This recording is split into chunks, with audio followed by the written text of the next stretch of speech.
Bonjour à tous. Il y a presque 4 ans, j'avais sorti l'une de mes premières vidéos, imitation et arnaque dans le commerce. On est enfin reparti pour un épisode 2, il était temps. Comme cette précédente vidéo, nous allons passer en revue, sans réelle transition, différentes imitations, synthèses ou traficotages qu'on peut retrouver dans le commerce. Et quand je dis dans le commerce, je parle de magasins physiques ou bien d'expositions minéralogiques ou bien sûr sur Internet. Je vous propose aujourd'hui de passer en revue plus d'une dizaine de contrefaçons. Et nous commençons par l'une des imitations dont nous avons déjà beaucoup parlé, la malachite.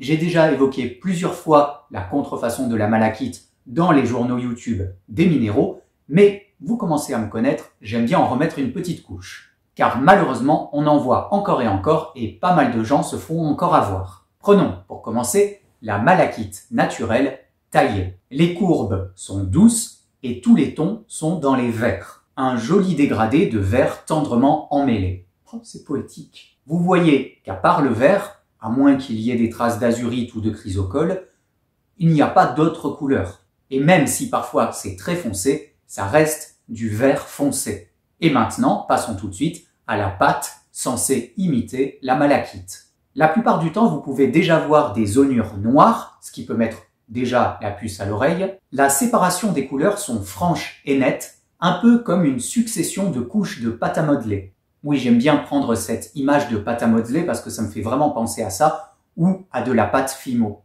Prenons l'exemple d'une perle avec de la malachite naturelle. Si vous fracturez cette perle, vous aurez un aspect pierreux, on reconnaît bien la pierre naturelle, et très souvent, il y a un petit côté scintillant. Ajoutons aussi que quand on casse une perle en malachite naturelle, très fréquemment, vous aurez de la poudre verte, un très joli vert, qui va tomber. Au contraire des perles en fausse malachite, une fois brisées, vous avez un aspect lisse et vous n'aurez aucune poudre verte. Voilà, donc faites attention à cette première imitation parce que c'est assez fréquent d'en voir. Et logiquement, je vais poursuivre avec l'azurite malachite, mais plus précisément les perles en azurite malachite. La quasi-totalité des perles en azurite malachite que vous trouverez dans le commerce sont des imitations. En très grande majorité, un lapis lazuli de basse qualité qu'on va teinter en vert. Ce qui va donner un très joli mélange bleu et vert, assez ressemblant avec de l'azurite malachite. Vous pouvez fréquemment retrouver dans ce genre d'imitation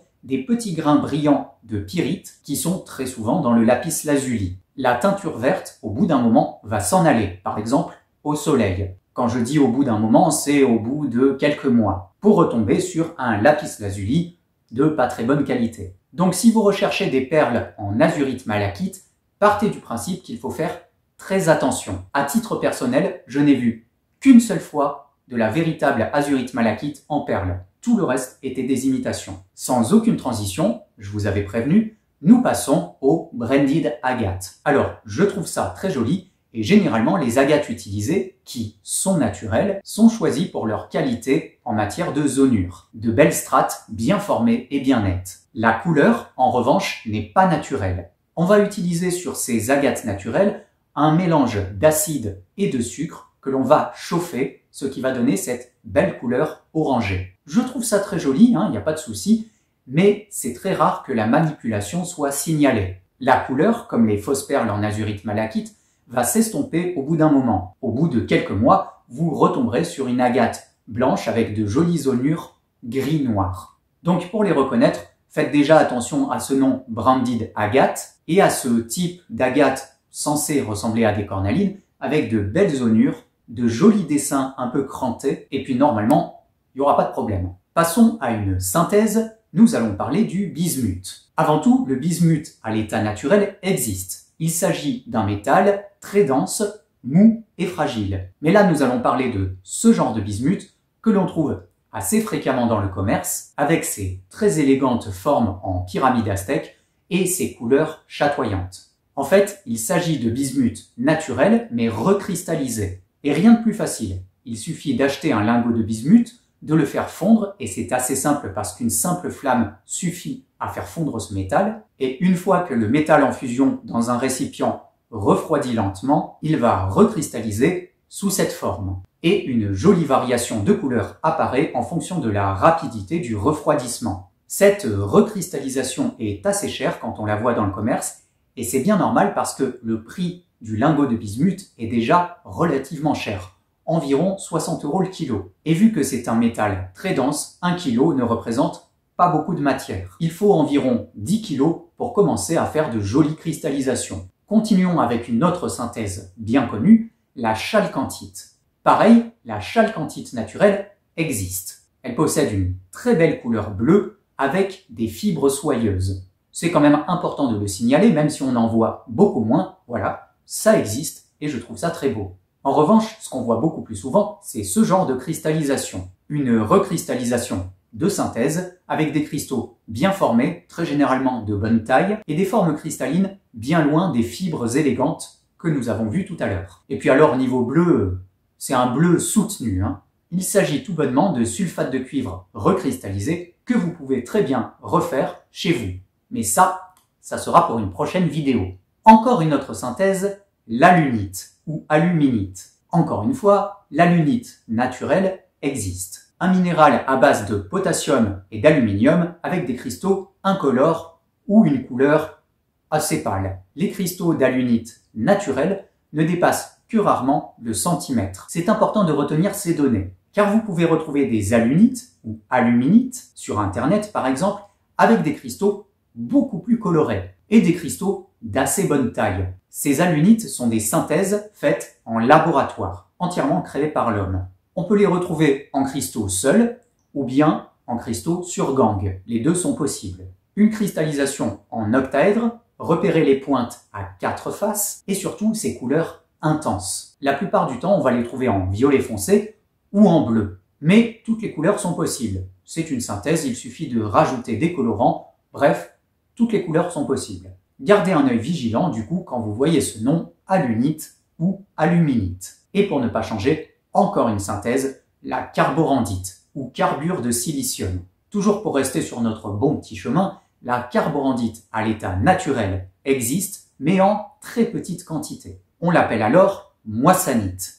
Il faut savoir que la moissanite synthétique existe, très généralement pour la bijouterie. Mais là, on va rester sur la carborandite, cette pierre-là. C'est une synthèse aux multiples usages industriels. Et quand la synthèse est impure, elle cristallise avec ces couleurs tout à fait étonnantes, et que vous avez probablement déjà vues dans des petites boîtes en exposition minéralogique à moindre prix. Donc, ceci est bien fabriqué à 100% par l'homme. Une synthèse qui peut prendre de très belles dimensions et de très belles couleurs, mais il faut garder en tête que c'est une synthèse. Maintenant, on va passer à un large traficotage, les géodes marocaines. Il est fréquent de trouver de fausses géodes, soit teintées, soit contrefaites, ou les deux. Elles sont principalement produites au Maroc, d'où le nom de géodes marocaines. Vous pouvez les reconnaître grâce à leur gangue noire et leur couleur souvent très flashy. La plupart du temps dans les roses violets et parfois avec une pellicule dorée sur le dessus. On peut retrouver aussi de fausses géodes de galène, de petits morceaux de galène qui vont être collés sur une géode de quartz. Plus étonnant encore, on peut trouver des géodes totalement artificielles. Voici le procédé. On prend une poterie, on colle des allumettes recouvertes de petits morceaux de galène pour refaire des genres de stalactites. Ensuite, l'extérieur est peint en noir et la tranche est peint en blanc. Du 100% fake, du 100% fabriqué. Donc faites toujours attention avec les géodes marocaines. Si vous voulez de vraies géodes marocaines, ça ressemble à ceci. Des géodes de quartz, de cristal de roche, un quartz incolore à blanc avec une gangue dans les ocres. Ça, c'est naturel, il n'y a pas de souci. Encore sans transition, passons à la topaze mystique. Voilà encore une pierre qui n'est pas si souvent signalée comme améliorée. La topaze mystique est une base de topaze naturelle et incolore, ou de quartz, c'est possible, sur laquelle on va déposer une fine couche électrolysée, ce qui va donner des couleurs très caractéristiques dans les violets et verts. Encore une fois, pour du bijou fantaisie, je trouve ça très joli, mais voilà, ça n'est pas 100% naturel. Pour schématiser, c'est à peu près le même procédé utilisé sur les quartz aqua aura ou toute pierre électrolysée comme les kyanites électrolysées, etc. Ou encore les chalcédoines électrolysées, enfin bref, la liste est longue. Bref, toutes ces pierres aux reflets un peu trop colorés, un peu trop prononcés et surtout en surface. Pour la suite, je souhaitais faire un point sur l'appellation œil de chat. Car très souvent, on voit ce terme œil de chat pour à peu près tout et n'importe quoi. Cette appellation est plutôt tolérée, vous allez comprendre pourquoi, mais on va bien faire la distinction entre l'ancien vrai œil de chat et l'œil de chat qu'on peut trouver un peu partout. Donc, commençons par la base. Qu'est-ce que l'œil de chat? Il s'agit d'une variété de chrysobéryl, la cymophane. Un chrysobéryl plutôt rare qui peut faire penser à un œil de chat. Ça, c'est l'appellation stricte et une pierre naturelle. Pourtant, on peut voir un peu partout des pierres vendues comme œil de chat avec tout plein de couleurs. Et ça peut être plein de types de pierres en fait. Normalement, on devrait appeler toutes ces pierres œil de chat, autre que le chrysobéryl, pierre à effet œil de chat. Prenons l'œil de tigre. S'il est taillé correctement, il peut avoir l'effet œil de chat, ou le gypse, la sélénite, l'ulexite, d'ailleurs très souvent teinté, peut avoir l'œil de chat une fois taillé. Mais à proprement parler, ça n'est pas un œil de chat, c'est l'effet œil de chat. Donc en bref, si vous recherchez un œil de chat, il faut bien faire la distinction entre l'œil de chat et l'effet œil de chat. Et si vous voyez des bijoux vendus avec l'appellation œil de chat, méfiance, ça n'est probablement pas le chrysobéryl. Je tiens encore à souligner une nouvelle fois que la plupart du temps, les pierres à effet œil de chat sont teintées. Et pour poursuivre sur les bijoux que l'on peut voir fréquemment dans le commerce, il est important de parler des bracelets 7 chakras. Alors, je m'amuse très souvent à regarder en magasin, dans le commerce, sur internet, les bracelets 7 chakras. Pourquoi? Parce qu'ils sont très révélateurs du sérieux du vendeur. Il est très fréquent de retrouver une, voire plusieurs perles sur les 7 qui sont des fausses, des imitations, des pierres teintées, ou même du verre ou du plastique. Si vous avez un peu l'œil, c'est un excellent moyen de savoir à qui vous avez affaire. Faites déjà attention aux turquoises, qu'on retrouve fréquemment sur ce genre de bracelet et qui sont très souvent des fausses. Aux fausses cornalines, avec cette couleur trop prononcée et trop unie, donc très certainement teintée, à ces pierres vert flashy censées ressembler au jade ou à de l'aventurine, mais qui sont en fait du quartz fracturé puis teinté. On retrouve aussi très fréquemment ces perles abominables en plastique pour ressembler à l'ambre. Les perles rose flashy sont un grand classique aussi, ce sont des pierres teintées ou du verre teinté. Bref, on trouve de tout sur ces bracelets 7 chakras, donc méfiance. Alors bon, comme parfois c'est difficile de faire la différence entre des imitations et le naturel, n'en voulez pas trop aux commerçants si jamais il y a une pierre qui ne semble pas naturelle sur l'ensemble du bracelet. Mais faites attention aux chinoiseries qui regroupent 3 ou 4 pierres fausses sur les 7. Par contre, si vous trouvez des bracelets 7 chakras entièrement naturels, on peut partir du principe raisonnablement que le commerçant est quelqu'un de sérieux. Nous allons parler d'une dernière contrefaçon qui est parfois très connue tellement c'en est ridicule et à la fois pas si connue que ça. Et j'ai décidé d'en parler parce que dernièrement, un client m'a envoyé des photos de ses achats et il s'est fait avoir pour quand même un sacré paquet de pognon. Parlons donc de la lonsdaléite ou météorite de Lonsdale. D'un point de vue naturel, parce que ça existe, c'est un diamant assez particulier qu'on va retrouver dans certaines météorites. Mais ces diamants sont millimétriques, voire inframillimétriques. C'est pourquoi quand vous allez sur des pages sérieuses, telles que Mindate, vous ne verrez que des photos au rayon X ou sous microscope.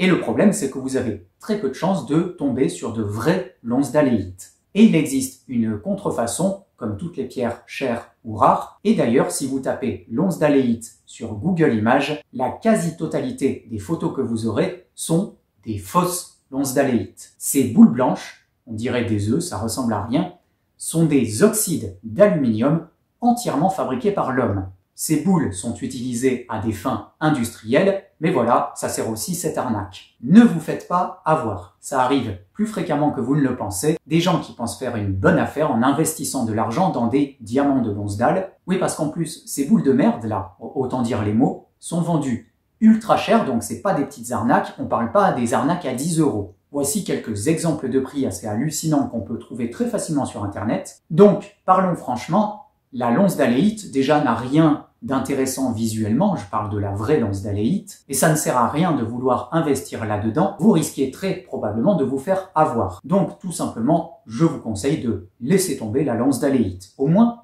pas de problème. Voilà, j'espère que ce deuxième tour sur les imitations et arnaques dans le commerce, et encore une fois quand je dis commerce, je parle de magasin physique ou internet, vous en a appris un peu plus et probablement pourra vous éviter quelques déconvenues. Si vous avez aimé cette vidéo et que vous souhaitez me soutenir, n'hésitez pas à la partager et comme d'habitude, mettre le petit pouce bleu et un commentaire. Tous les liens utiles sont comme d'habitude en description. Il y aura probablement un troisième épisode un de ces jours parce que malheureusement, on n'a jamais fini avec les imitations et les arnaques. Donc, en attendant une prochaine vidéo, portez-vous bien et à bientôt pour de nouvelles découvertes.